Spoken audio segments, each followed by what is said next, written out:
Eh, Usisahau kuwa teme ambayo tuko tunazungumzia ni kuuliza, je, hii vita ambayo imezuka ndiyo mwanzo wa vita ya Gogu na Magogu? Kwa sehemu ya pili tumetaka tukufasirie wa Hamas, hiyo kundi la ugaidi ambao limezusha hii vita kati ya Israel na Palestina ni wanani? Wa Hamas ni mouvement islamique ambayo inatawala Gaza, na umesikia kuwa hii kundi iliundwa na Palestina katika lengo la kuprotege bande de Gaza. Palestina haitaki kuonesha kundi ya Hamas na kwa sababu ni grupe nyiko prive, lakini nyuma yake kuna Palestina.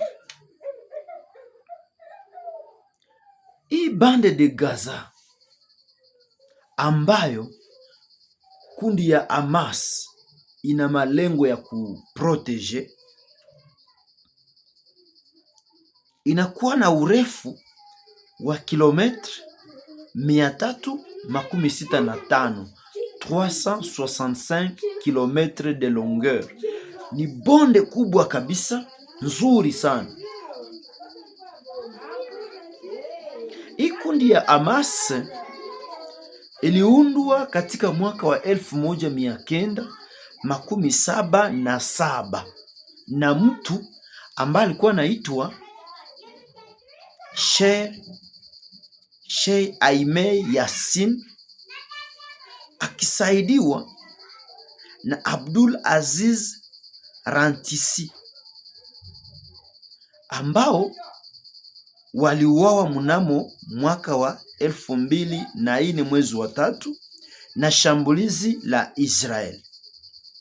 Lakini ingawaje hawa waanzilishi waliuawa, kundi halikukufa, liliendelea. Kundi la Hamas ilianzishwa kama vile tawi miongoni mwa vikundi vya ugaidi vya Uislamu, sababu nchi za Kiarabu ziliona kuwa wenda haziwezi kuwa nchi haiwezi kushambulia nchi nyingine, lakini wanaunda kundi kama vile rebelio moja hivi yenye watakuwa wanatumikisha kushambulia Israel. Na vile vikundi vyote Hezbollah, Al-Qaeda, Hamas, vile vikundi vyote vilikuwa vinaundwa kusudi viendelee kwa vinatisha Israel na kuleta Israeli isiendeleshe mpango wake wa kushambulia, ya kutaka kuchukua bonde la Gaza na kuchukua Yerusalemu.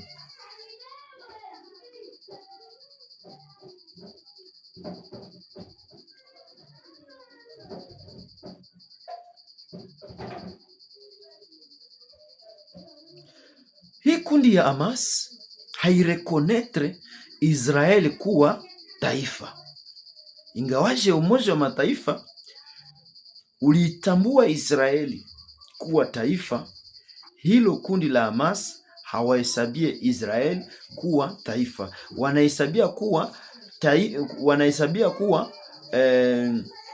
hawahesabia kuwa pei ama nchi, lakini wanahesabia kuwa watu ambao wanakuja kuvamia Palestine kwa udongo ambao usiokuwa wao, japokuwa Israeli najua kuwa hata mahali ambapo Palestine inakaa ya sasa ni udongo wake. Hamas ni chama ambacho kinafanana kuwa ni prive, lakini ni Palestina yenyewe.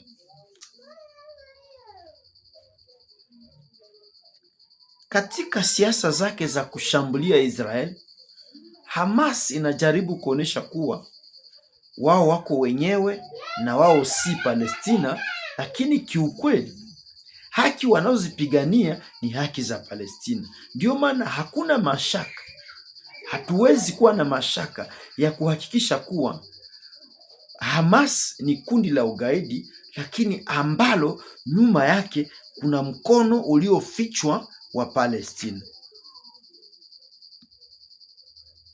Hamas imeanza kutawala Gaza tangu mwaka wa 2007 baada ya kupata ushindi mkubwa wa uchaguzi mnamo mwaka wa 2006 ambamo walifanikiwa kupindua Rais Mahmoud Abbas. Apata ushindi mkubwa, na walipopata ushindi mkubwa sababu kwa sehemu moja Hamas inakamatiwa kuwa mouvement terrorist, kwa wakati ingine kisiasa inakuwa sasa vile ni parti politique, na sababu walipata sauti nyingi huko, ikabidi kuwa kiongozi ambaye amepita huko awe wa upande wa Hamas, na ikafanya kuwa Israeli ipoteze bahati zote za kuweza kudhibiti bonde la Gaza.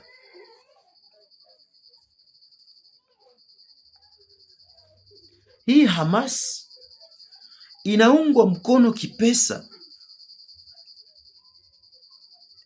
kivitu na makundi mengine ya ugaidi au d'autres mouvements terroristes ambazo miongoni tunaita Hezbollah. Ndio maana wakati wa Hezbollah wamesikia kuwa Israeli inalipiza kisasi kwa wa Hamas, Hezbollah imesimama kuwa nayo iko tayari kushambulia Israeli. Kuna kuwa wengine wanaitwa wa Talibanol, kuna kuwa wengine wanaita wa Halidic Domin. Msemaji ametamka kuwa sababu msemaji wa Hamas ametamka wazi kusema kama tumeshambulia Israel ni sababu tumekutana kuwa communauté internationale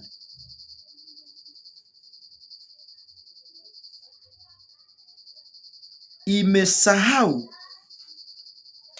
na imeshindwa shughulikia haki za Palestina. Maana yake communauté internationale imeshindwa kutosha Israeli juu ya udongo wa Palestina kusudi Palestina ibaki na ichukue hiyo udongo yote yenyewe.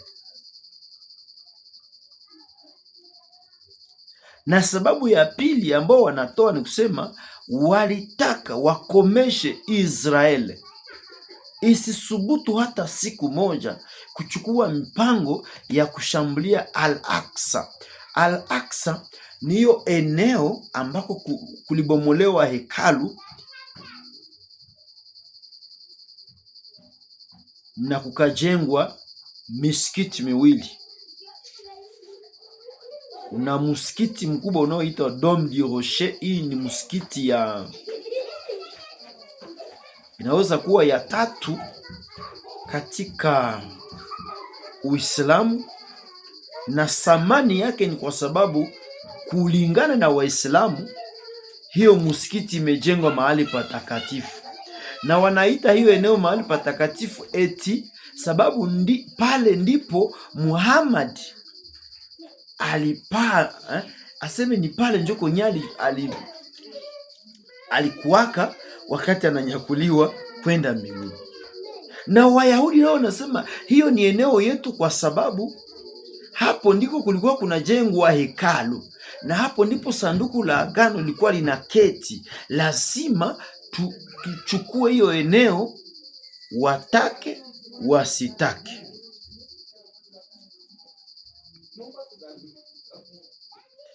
Ndio maana wakati wa Hamas walishambulia hiyo eneo, wakati walishambulia Israel, hapo hapo wakavunja ukuta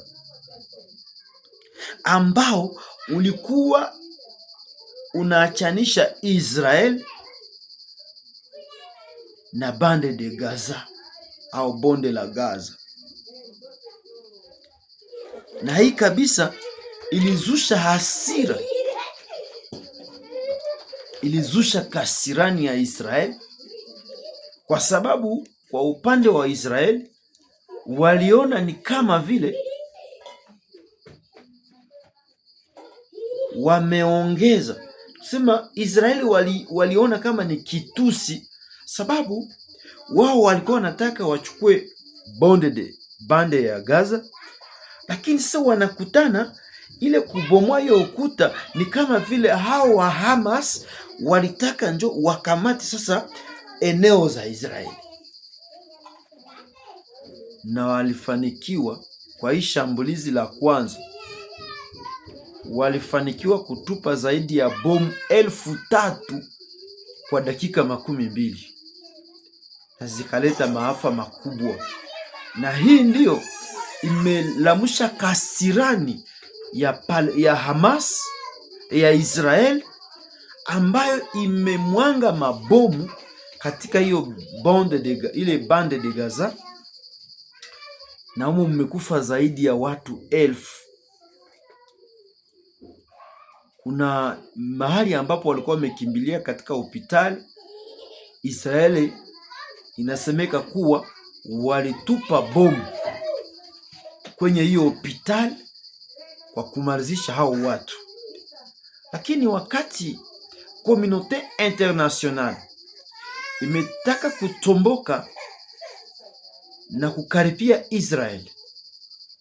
Israeli wameonyesha kuwa ni wa Hamas ndio walitupa mabomu ili wapate sababu ya kushtaki Israeli kuwa imefanya crime contre l'humanité. Mpendwa, hii vita sio vita ndogo, na ili kundi la Hamas sio kusema kuwa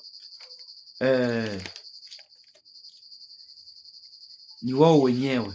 Hapana, nyuma yao kuna vikundi vingi sana, na nchi ambayo iko kali sana kwa kutetea Uislamu ni nchi ambayo inaitwa Iran.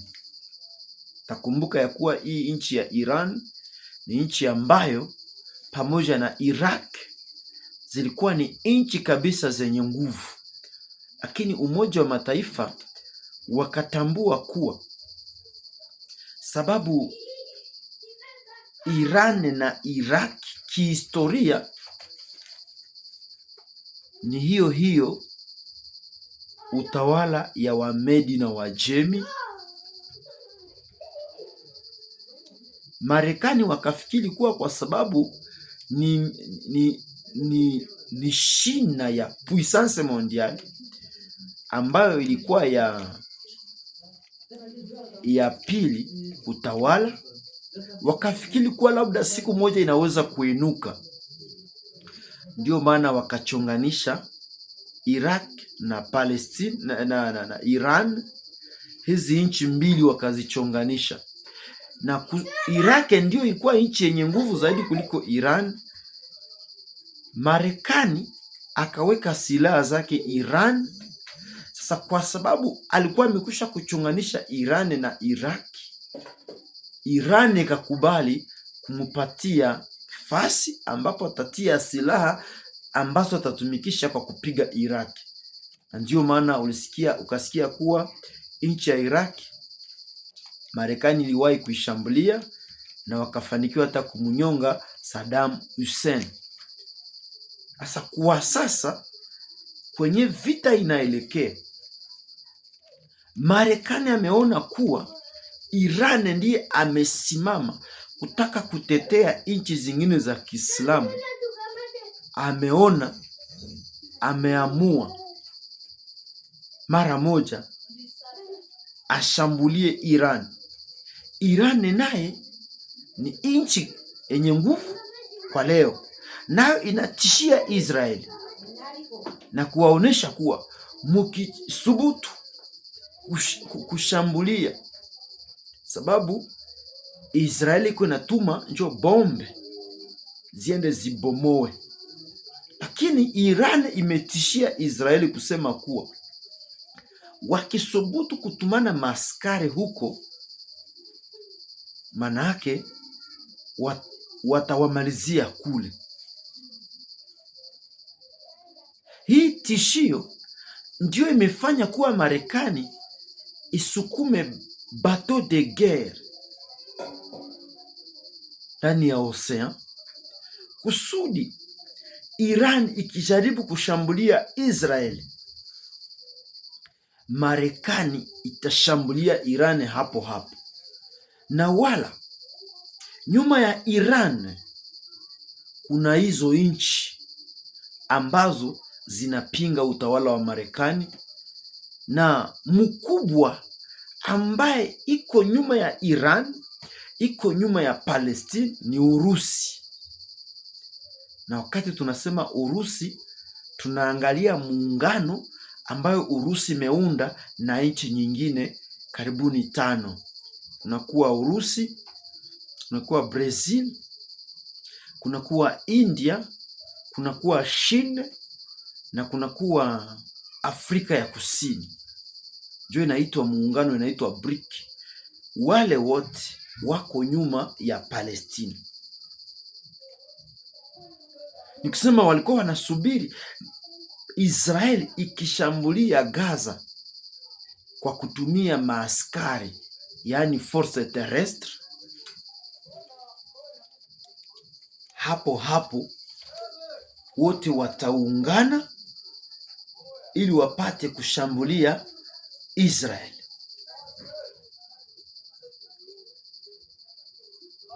Na Marekani, Umoja wa Ulaya ama Union Europeenne na zile nchi zenye zinaungana na Marekani ndio wako wanalaumu Hamas na wanaunga mkono Israel.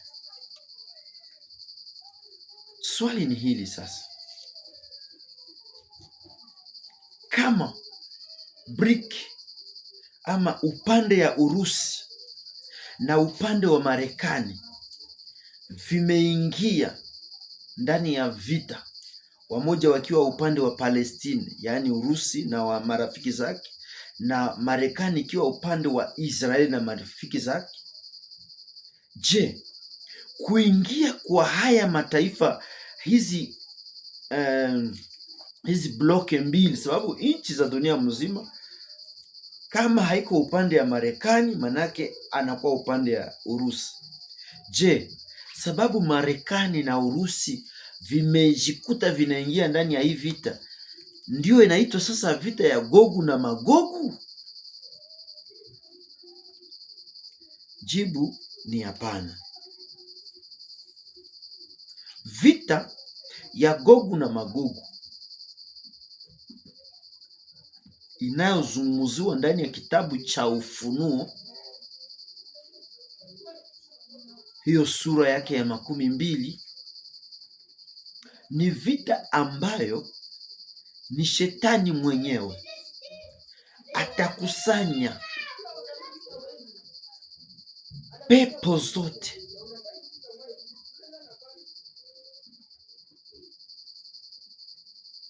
ili wapate kushambulia kambi ya watakatifu. Kitabu cha Ufunuo kinasema ya kuwa shetani atatema pepo 3 mfano wa vyura, na hizi pepo 3 chura moja itatoka ndani ya joka, kinywa cha joka. Chura mwingine atatoka ndani ya kinywa cha mnyama, na chura mwingine atatoka ndani ya kinywa cha nabii wa uongo. Ndio hivyo vyura 3 watachanga nguvu zao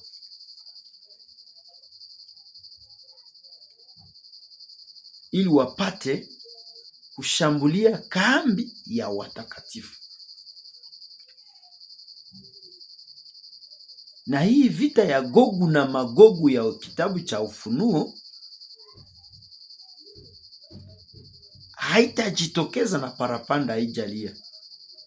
Armagedoni itapita kwanza. Baada ya Armagedoni ndipo sasa vita ya Gogu na Magogu. Nikusema hii vita ya Gogu na Magogu ya Ufunuo itajitokezaka baada ya utawala wa miaka 1000. Ndio maana hii vita ambayo inajiandaa kati ya Urusi na Marekani, ambao kila mmoja anakuja kumsaidia mwenzi wake, siyo vita ya Gogu na Magogu ya kitabu cha Ufunuo. Inaweza kuitwa vita ya Gogu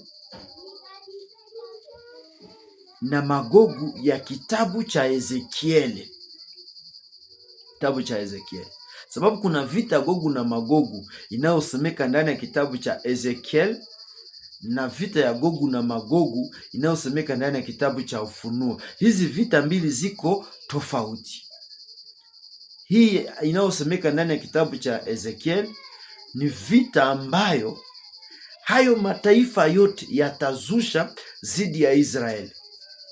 Lakini ile ya kitabu cha Ufunuo ni shetani ambaye atashambulia kambi ya watakatifu.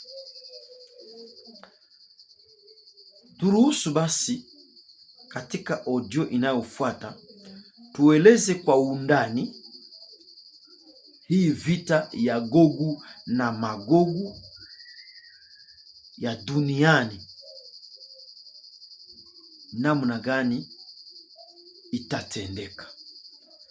Tunakushukuru kututega sikio na tunaamini utabarikiwa kwa mengi.